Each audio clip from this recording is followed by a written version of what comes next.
शिवसेनेचं आणखीन एक पाऊल म्हणावं लागेल. फक्त युती नाही तर नातंही जोडायचं आहे असं म्हटलंय खासदार संजय राऊत यांनी. मनसेसोबत युती करण्यासाठी ठाकरे दिल से तयार असल्याचं राऊतांनी म्हटलेलं आहे. त्यामुळे मनसे आणि ठाकरेंची शिवसेना ही आता एकत्र येणार का हे पाहणं महत्त्वाचं असेल. दोन्ही बाजूंकडून एक प्रकारे गेल्या काही दिवसांपासून सातत्यानं अशाच प्रकारची वक्तव्ये जी आहेत ती केली जात आहेत आणि आता तर राऊतांनी असं म्हटलंय की मनसेसोबत युती करण्यासाठी ठाकरे दिल से तयार आहेत. आम्ही स्वतः माननीय उद्धव ठाकरे साहेब आणि शिवसेना हे MNS म्हणजे मनसेबरोबर राज ठाकरे यांच्या नातं जोडायला नक्कीच आमची सकारात्मक भूमिका आम्ही त्या संदर्भात ठेवलेली आहे. आमचे पक्षप्रमुख माननीय उद्धव ठाकरे यांची ही एकदम मनसे आणि दिलसे भूमिका आहे. मराठी माणसाचं अहित होता कामा नये. मराठी माणसाच्या मनामध्ये काही योजना असतील, काही इच्छा असतील तर त्या पूर्ण करण्याच्या संदर्भात आपल्याला मागे हटता कामा नये. हे पडद्याच्या दोऱ्या तुमच्या हातात नाही आहेत ना, नाड्या असतात त्या आमच्याच हातात आहेत. त्या पडदा कधी उघडायचा हे दोन ठाकरे ठरवतील, भाऊ ठरवतील.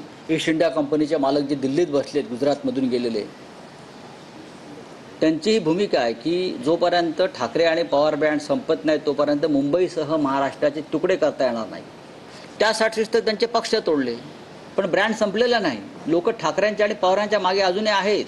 या देशातून मोदी आणि शहा आणि फडणवीस ही नावं पुसली जातील, कारण त्यांनी देशासाठी काहीच केलेलं नाही आहे. महाराष्ट्रासाठी काही केलेलं नाही, मराठी माणसासाठी काही केलेलं नाही.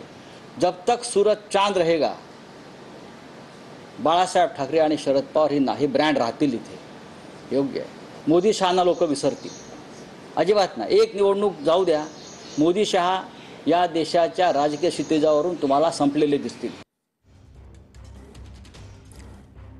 तर संजय राऊतांनी हे वक्तव्य केलंय. 15 डिसेंबर 2024 ची दृश्य आपण या ठिकाणी पाहताय. एका कौटुंबिक सोहळ्यामध्ये रश्मी ठाकरेंच्या भाचीच्या लग्नामध्ये राज ठाकरे जे आहेत ते उपस्थित होते. त्याच्यानंतर 22 डिसेंबर 2024 राज ठाकरेंच्या बहिणीच्या मुलाच्या लग्नामध्ये उद्धव ठाकरे राज ठाकरे हे एकत्र दिसलेले होते. कौटुंबिक कार्यक्रमामध्ये दोन्ही भाऊ एकत्र दिसलेले आहेत.